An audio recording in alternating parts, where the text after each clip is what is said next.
Oke, tadi kita sudah melangkah kepada permasalahan yang pertama.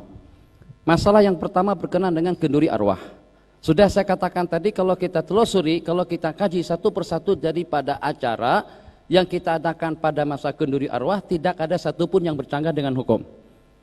Kalau mereka katakan sebab di sana ada memberikan jamuan dan makanan kepada orang ramai, yang itu dengan baginda tidak pernah lakukan. Kita katakan yang namanya sunnah, yang namanya hukum itu tidak mutlak dengan apa yang Nabi kita lakukan. Juga termasuk daripada perkara sunnah dan juga termasuk daripada landasan hukum, satu perkara yang Nabi kita perkatakan. Nabi kita bersabda, "Afsyus salam," sebarkan salam, "Assalamualaikum." "Wa at'imut ta'am," dan bagikan makanan, itu umum. Apakah at'imut ta'am pada masa kenduri kawin, pada waktu kita tasyakuran, pada waktu kita di majelis diskusi, pada waktu kita datang sebagai tetamu? Tak ada taksisnya. Jadi Nabi kita katakan at'imut ta'am, berarti saat ketika dengan kita memberikan jamuan makan kepada orang-orang yang datang pada masa bertahlil dan berzikir bersama kita, ini masih terpayungi dengan dalil am. Nabi kita kata ada sapi amrina hadza ma laisa minhu, ini termasuk daripada minhu. Katakan termasuk daripada minhu, termasuk daripada perkara agama, bukan lari daripada agama. Boleh dikatakan bid'ah kalau tidak terpayungi dengan hukum. Ini ada hukumnya dan juga ada nasnya, ada galakan dan anjurannya. Minhu, daripada agama. Jadi dengan demikian, saat ketika kita mendengar fadail, beberapa buah hadis yang diriwayatkan tentang keutamaan dan fadilat kita memberi makan, kita katakan kenduri arwah tadi itu tidak termasuk daripada perkara bid'ah.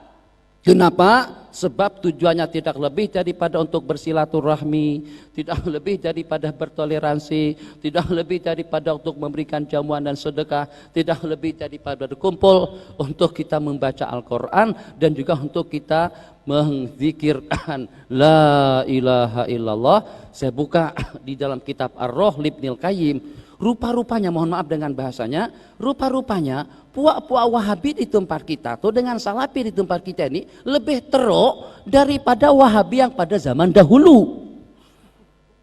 Rujukan mereka kepada Imam Ibnul Qayyim. Ibnul Qayyim diantara daripada ulama yang membolehkan kita menghadiahkan Al-Quran kepada orang mati dan dikatakan sampai pahalanya. Buku-buku seperti dengan Ibnu Qudamah di dalam kitab Al-Mughni Libni Qudamah pun juga mengatakan pahalanya sampai kepada si mati. Bahkan di situ diriwayatkan dalam beberapa buah hadis disuruh kita membaca Yasin, Iqra'u ala mautakum Yasin. Menurut setengah ulama hadis itu kuat. Abi Daud yang meriwayatkan hadis itu sakataan sanadihi. Beliau sudah hantar surat kepada penduduk-penduduk Mekah. Tiap hadis yang beliau riwayatkan di dalam kitab Sunan Abi Daud, kalau beliau tidak komen, tidak ada taklik, berarti hadis itu shalihun lil ihtijaj. Oke, kenapa dengan kalian mengatakan haram kita membaca Al-Quran ataupun juga membaca Yasin di atas kubur? Sedikit saya mengakhiri dengan masalah kenduri tahlil tadi itu dengan jamuannya.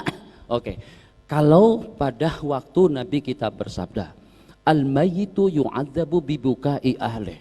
Sesungguhnya orang mati itu akan terseksa dengan tangisan niyahah daripada keluarganya. Kalau pada waktu perbuatan kita yang tak elok, merintih-rintih, mengamuk-ngamuk, sobek pakaian, kita pernah duduk di Mesir, ya Allah pukul kepala dan sebagainya, itu namanya niyahah. Terseksa si mati dengan niyahah dan juga dengan jeritan dan tangisan yang seperti itu. Apakah kira-kira kalau pada waktu kita berbuat elok untuk si mati pahalanya tidak sampai?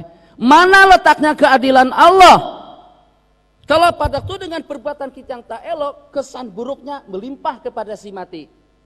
Kalau dengan kebaikan kita tidak diterima, sangat logik sekali, sebagaimana si mati terseksa dengan kejelekan kita, itu juga dengan tangisan kita, bijaksanalah dengan keadilan Allah Subhanahu wa Ta'ala.